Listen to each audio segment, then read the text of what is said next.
মাত্র ৭ লাখ টাকায় Thunderbolt missile বানিয়ে তাক লাগিয়ে দিয়েছেন বাংলাদেশি মামা ভাগ্নে, যেটি কিনা ছুটতে পারে ৩০০ কিলোমিটার গতিতে। বিজ্ঞানের অভাবনীয় এই সফলতার গল্পটি বরিশালের আগুইলঝাড়া উপজেলার, যেখানে দুই তরুণ মেধাবীর হাত ধরে জন্ম নিয়েছে অত্যাধুনিক প্রযুক্তির যুদ্ধাস্ত্র, যা দেশের প্রতিরক্ষা ব্যবস্থাকে স্বয়ংসম্পূর্ণ করার পথে হতে পারে একটি বড় ধাপ। বরিশালের এই দুই তরুণ দেশের আকাশ জয়ের স্বপ্নকে নিয়ে গেছেন এক নতুন মাত্রায়। তারা দেশের সার্বভৌমত্ব রক্ষা আর আধুনিক প্রতিরক্ষা ব্যবস্থা গড়ে তুলতে কাঁধে কাঁধ মিলিয়ে কাজ করছেন। এই অসাধ্য সাধনকারী দুই স্বপ্নচারী হলেন মামা সুজন চন্দ্র পাল এবং ভাগ্নে প্রীতম পাল।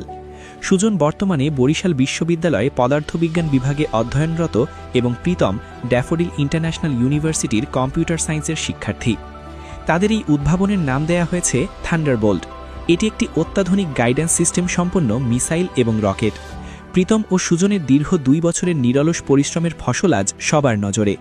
তাদের দেয়া তথ্যমতে এই থান্ডারবোল্ট মিসাইলটি প্রতি ঘন্টায় ৩০০ থেকে ৩৫০ কিলোমিটার গতিতে ছুটতে সক্ষম। এর পাল্লা বা রেঞ্জ রাখা হয়েছে প্রায় ৫ কিলোমিটার পর্যন্ত। বর্তমান বিশ্বের অস্থির ভূরাজনীতি আর যুদ্ধের আশঙ্কার কথা মাথায় রেখেই তারা এই উদ্ভাবনে মনোনিবেশ করেছেন।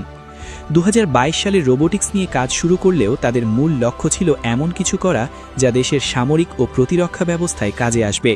তারা মনে করেন একটি স্বাধীন দেশের মর্যাদা রক্ষার জন্য অর্থনৈতিক শক্তির পাশাপাশি সামরিক শক্তিও অত্যন্ত জরুরি। বিশেষ করে বিদেশের ওপর থেকে সমরাষ্ট্রের নির্ভরতা কমিয়ে দেশীয় প্রযুক্তিতে কিভাবে ক্ষেপণাস্ত্র তৈরি করা যায়, সেই চিন্তা থেকেই থান্ডারবোল্টের জন্ম। সবচেয়ে অবাক করা বিষয় হল এই বিশাল কর্মযজ্ঞের পেছনে কোনো সরকারি বা প্রাতিষ্ঠানিক অনুদান ছিল না। সুজন ও প্রীতম তাদের নিজেদের জমানো টাকা এবং পরিবারের সঞ্চয় থেকে প্রায় ৭ লাখ টাকা খরচ করে এই মিসাইল ও রকেট তৈরি করেছেন। ঘরের কোণে গড়ে তোলা মিনি ল্যাবে দিনরাত এক করে তারা 3D প্রিন্টিং, সূক্ষ্ম সার্কিট ডিজাইন এবং জটিল কোডিংয়ের কাজ শেষ করেছেন। তাদের তৈরি এই মিসাইলটি এখন কেবল উড্ডয়নের অনুমতির অপেক্ষায়।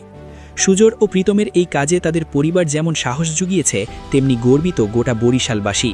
বরিশাল বিশ্ববিদ্যালয়ের শিক্ষক ও সাধারণ শিক্ষার্থীরাও এই দুই মেধাবীর উদ্ভাবন নিয়ে উচ্ছ্বসিত।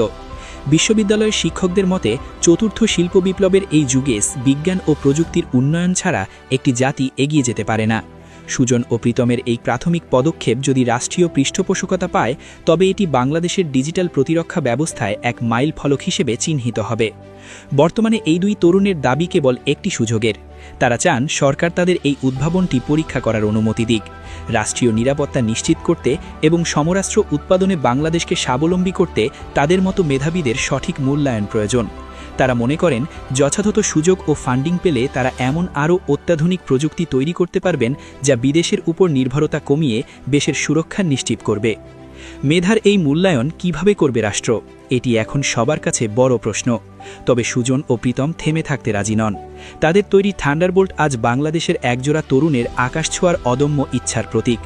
যদি সঠিক পৃষ্ঠপোষকতা মেলে, তবে এই থান্ডারবোল্টই হতে পারে আগামীর বাংলাদেশের গর্বিত এক সমরাস্ত্র।